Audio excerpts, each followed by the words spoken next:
Hola, Carlos, buenos días a todos los televidentes. La verdad es que cuando uno ve las imágenes que ha visto de represión, de muerte, Terrible, uno no puede bárbaro. pensar, y lo tengo que decir de verdad con absoluta convicción de alguien que defiende el derecho, como he sido yo, de quien defiende la constitucionalidad y la legalidad de las actuaciones de cada institución.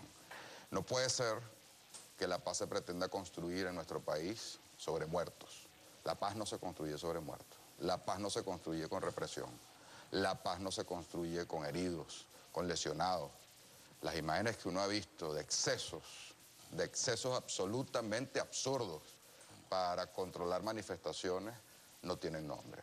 Entonces, lo primero que tiene que entender un gobierno es que pareciera que el propio gobierno incentiva a través de estas acciones que el país no se calme, sino pareciera que está jugando a que el país avance en un proceso de autodestrucción que no le hace bien a nadie en este momento. Cualquier gobierno en el mundo, incluyendo gobiernos venezolanos, como el gobierno de Caldera cuando se sentía inestable, busca la paz, busca el diálogo con el contrario del adversario. ¿Qué hizo Caldera? Bueno, dio indulto a Chávez, dio indulto a todos los que estaban presos para pacificar el país, para lograr estabilidad en el país. Pero aquí nosotros fuimos en diciembre a hablar con el presidente Maduro y ustedes nos vieron allá y nuestro discurso, ¿qué dijo? Le dijimos, presidente, usted tiene vías constitucionales para lograr, por ejemplo, la libertad de Iván Simonovic, que tiene 9 años preso. Y hubiese empezado a bajar la tensión política y hubiese dedicado usted su tiempo a todo lo que significa salvar la economía del país. Le dijimos que le otorgaron indulto, una medida humanitaria, alguna vía de escape para poder liberar a un hombre que tiene 9 años injustamente ahí metido en la cárcel. Pero hay más presos, ¿no? Le dije también otra cosa, que la Constitución consagra la pluralidad política. Entonces, imponer el socialismo en el que él cree y en el que cree su gente, imponer un Estado comunal que viola el orden constitucional y no es la pluralidad que establece la Constitución, ni es la forma político-territorial que se dieron los venezolanos cuando votaron por la Constitución, también no contribuye a la paz.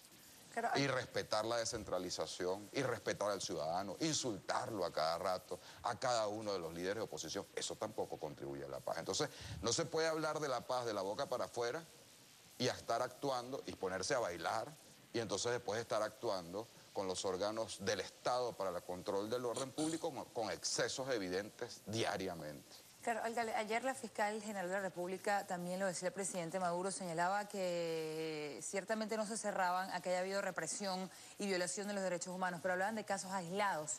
¿Usted cree que realmente es así? Bueno, ¿ya van cuántos muertos? 14. 15. 15 muertos. De acuerdo al registro 7 informativo del de día. ellos, 15. de acuerdo a lo que dice la prensa de hoy, con heridas en la cara. Eso no es normal. De 15, 7 mueren por balazos en la cabeza. Mueren por balazos en la cabeza. ¿Cuántos lesionados? ¿Cuántos presos? Ayer llevaron más de 60 presos en las manifestaciones del país, detenidos. Esto yo no lo entiendo. Y la fiscal dio una declaración además, bueno, si las lesiones se curan en 10 días, son leves. Es que leve o no leve, grave o gravísima, los órganos del Estado no están para reprimir. Recuérdense de su propio presidente Chávez, es que agarran el legado de Chávez a media. Y él decía, los órganos del Estado no son para reprimir, aquí más nunca se va a reprimir con los órganos del Estado. Bueno, hay una pregunta que siempre surge, Gerardo, y lo hacíamos recientemente. ¿Chávez en un escenario como este hubiese avalado, hubiese ordenado una represión tan severa y tan ruda como la que se ha visto? No lo sé. Este escenario, aunque tratan de parecerlo al 11 de abril, no es el mismo escenario del 11 de abril. Y yo creo que este es un escenario absolutamente distinto, porque aquí no hay una cabeza visible que esté dirigiendo toda esta protesta. Está el movimiento estudiantil, pero tiene muchas cabezas el movimiento estudiantil. Bueno, para el gobierno de Leopoldo López está detenido, ¿no? Está la dirigencia política, pero hay muchas cabezas de la dirigencia política y no hay realmente una compactación de un liderazgo. Una gente protesta por unas cosas y otras por otras. Hay estados donde la protesta es mucho más fuerte, como en el Táchira, que son más aguerridos, otros que son un poco menos evidentes, otros que tienen miedo de salir a protestar y no se confundan los que están en el gobierno.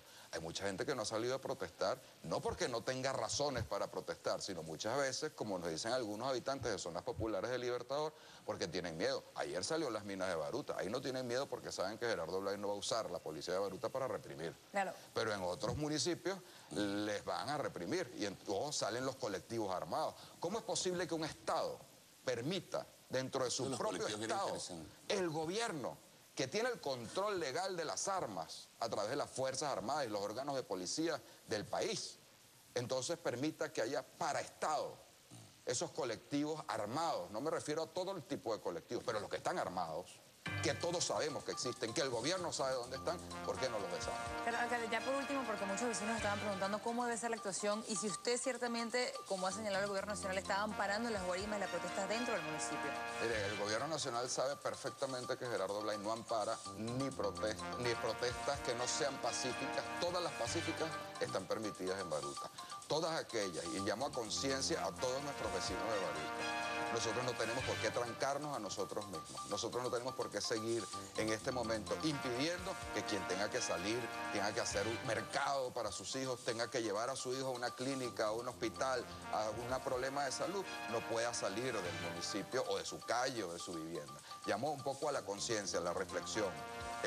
Con racionalidad, la protesta tiene que ser pacífica y no debe violar los derechos de los demás. Cuando su derecho de protesta, que es constitucional, es pacífico, viola el derecho de otros a transitar, está excediéndose en los límites de su derecho. Mira, sé que tenemos que irnos, pero lo de la conferencia de paz que está convocando el gobierno, ¿han sido ustedes convocados para ello? Hasta ahora yo no he sido convocado. Personalmente, Gerardo Blay no ha sido convocado a ninguna conferencia de paz. Yo creo que la conferencia... que deberían ir todos. Yo creo que hay una conferencia que hay que hacer como mediador, que es que usar y pedirle a la Conferencia Episcopal de Venezuela que nos permita un diálogo franco para tratar todos estos temas como la libertad de Leopoldo López, de Simonovich y de todos los presos políticos, los exiliados, y podamos tratar el resto de los temas que el país necesita que tratemos. Alcalde, muchas gracias por habernos acompañado esta mañana en la primera emisión del noticiero. Tenemos que hacer una pausa. Al regreso conversamos con Mauricio Tancredi, presidente de Conce Comercio. Una pausa y ya venimos.